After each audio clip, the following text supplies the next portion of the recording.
Hello everyone, welcome back to another diecast review. Today we have a proper late model diecast for the Sundrop paint scheme. And I say that because they've already released the Sundrop paint scheme in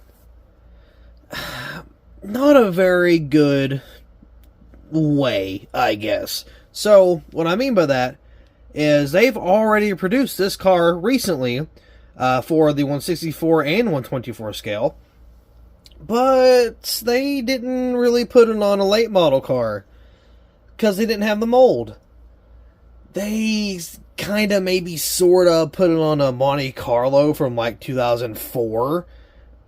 Not a very good look, but I will give them props. They went back, fixed it, and they actually have a proper late model mold for this diecast, which is great. Of course, a lot of people are already taking advantage of the late model cars and making a bunch of customs out of them. I want to make late model cars, but I don't have the time as of right now. I've got just so many other projects I want to work on, so we'll get to those eventually, I'm sure. They did not make the raced version of the North Wilkesboro diecast with that Monte Carlo mold for whatever reason. So they saved it for this late model right here.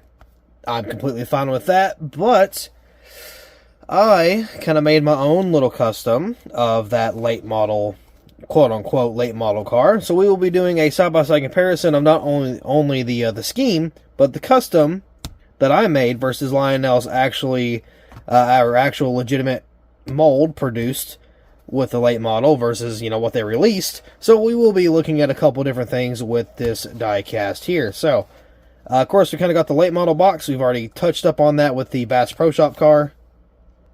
And, of course, we're taking a look at it again. I wish they had different types of boxes. I respect them changing up the box style, but I wish they still had the personalized boxes for the schemes. But, of course, that's not going to happen. So with that being said, let's go ahead and get on to this diecast review.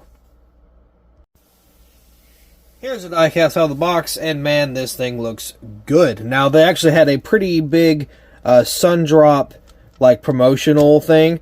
They had these Sundrop pop cans that were, themed with Junior, and the boxes were themed and everything. So yeah, made a pretty big deal out of those. But here is kind of the 360 of the mold.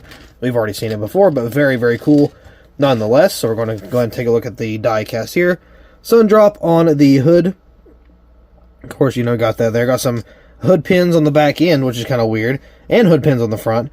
Sundrop citrus soda right there. Of course, you got the little bit of a Barry bond or tape, I assume, kind of chilling right there. A little bit of racewear. Looks very good. Solid rock carriers right there.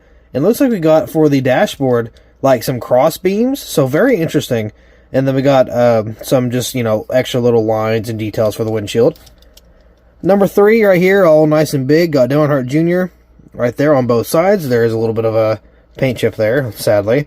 Got some more of them roll bars on the back end here of this window. Sundrop on the deck lid. Have a very small rectangular deck lid here.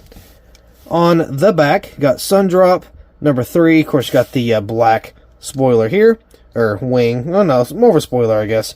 A little bit of racewear here. That might be some fuel spillage. I'm not really too sure how they do all the fuel and everything there. A little bit of racewear on the back end.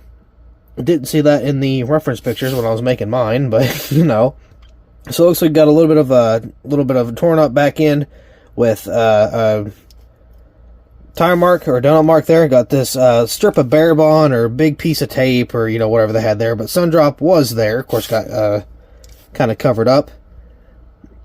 Cars something tour, can't really tell what that is. Got Hoosier tires right there on the side, nice and fat. Brand new mold for the tires, very nice, or at least one we haven't seen in a while. Junior Motorsports RE, can't tell what those two are, and then Chevrolet. Got of course got a couple of the whatchamacallit here, the tire marks. Got the exhaust at the side, a little bit of racewear, a lot of chipping around the window. Not a fan. I'm gonna have to probably touch that up myself. Sadly, I should not have to do that, but here we are.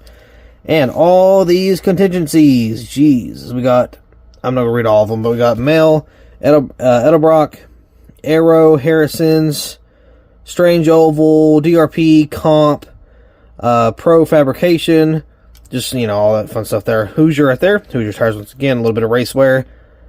Quartermaster, VP, something performance there. Again, got some just other contingencies. A lot of race wear built up on the front. Got the number 3, the Camaro front end, with the, of course, just the Camaro decals here. More race wear on the side. Pretty dirtied up car. Even more race wear down this side here, all over the door, on the number, all the way to the back. And of course, you got these panels that you can see throughout the car. Looks very nice. I think the back end split in half. Yeah, it's actually molded, so that's pretty neat. So here is how the diecast should have been done the first time. You know, nice and chilling, good old sun drop paint scheme. You know, on a late model, looks pretty good. But what Lionel gave us originally was not really what everybody had in mind. This is the Monte Carlo mold they had put on before. Now, this is a custom. Now, the actual paint scheme and diecast was produced by Lionel, but I did some tweaks and stuff on it to make it like the race version from North Wilkesboro. But this is what they gave us. This. Legitimately, like, just a Monte Carlo slapped on some Camaro decals. Just a pretty sad excuse, right? I mean, you can tell the entire mold is completely different. Got a rounded windshield, or rounded rear windshield compared to a square windshield. A curved deck lid and a big deck lid compared to a very small deck lid back here. It even panels off where it was supposed to be. Got a curved spoiler versus a flat spoiler. Got just a very skinny car versus a pretty, you know, fat mold. Tires are completely different. They do have Hoosier on them. I'll give them that, but just not what we should have got to begin with. So, yeah, there's my side of the custom. But yeah, look at that, man. Look how different. The late model is so much more sleek. It's a lot more just bulky. It's a lot more accurate. You know, more than you know, most important thing. Like, just look. You can see how it's longer. It's a little more, yeah, it's a little more lower than the Monte Carlo mold, which, I mean, hopefully it's supposed to be. Then you got the under decal, or not decal, detail here, versus the actual Monte Carlo detail, which is completely different. The exhausts go a different way. Everything's all different. So, yeah, definitely, again, this is a custom, but this is what Lionel gave us initially, and this one was what they were supposed to put out, but they gave us this for whatever reason, and called it a day, and then everybody got, you know, all backlashed, or gave backlash to Lionel, as we should have, and then they were like, okay, we'll fix it, we'll get a new mold, and it'll be remade. So, luckily, that's exactly what they did, and they hit it spot on. I really don't know why they didn't give it to us like how it's supposed to be. And not only that, they had a much better box design for the original release, which was this. I did a little bit of, you know, customization, but you get the idea. You get the memo. Sundrop, Dale Earnhardt Jr., all that.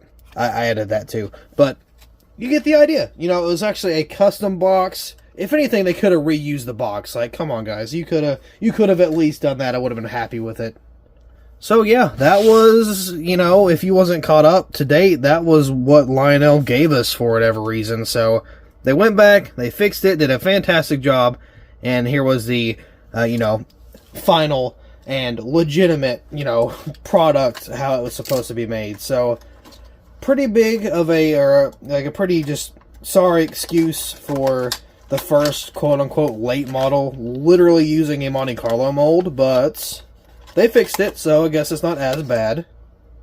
So, gotta give credit where credit's due, so good job Lionel on that. But, yeah, so, pretty cool diecast. I definitely recommend picking one of these up if you have not. I've picked up two late models. This will be the third one, so I already got a small collection of the late models going, but with that being said, that'll be all for this diecast review. Thank you all so much for watching. I really hope you all enjoyed, and I'll see you in the next video. 'Cause I've been grinding all night, I've been grinding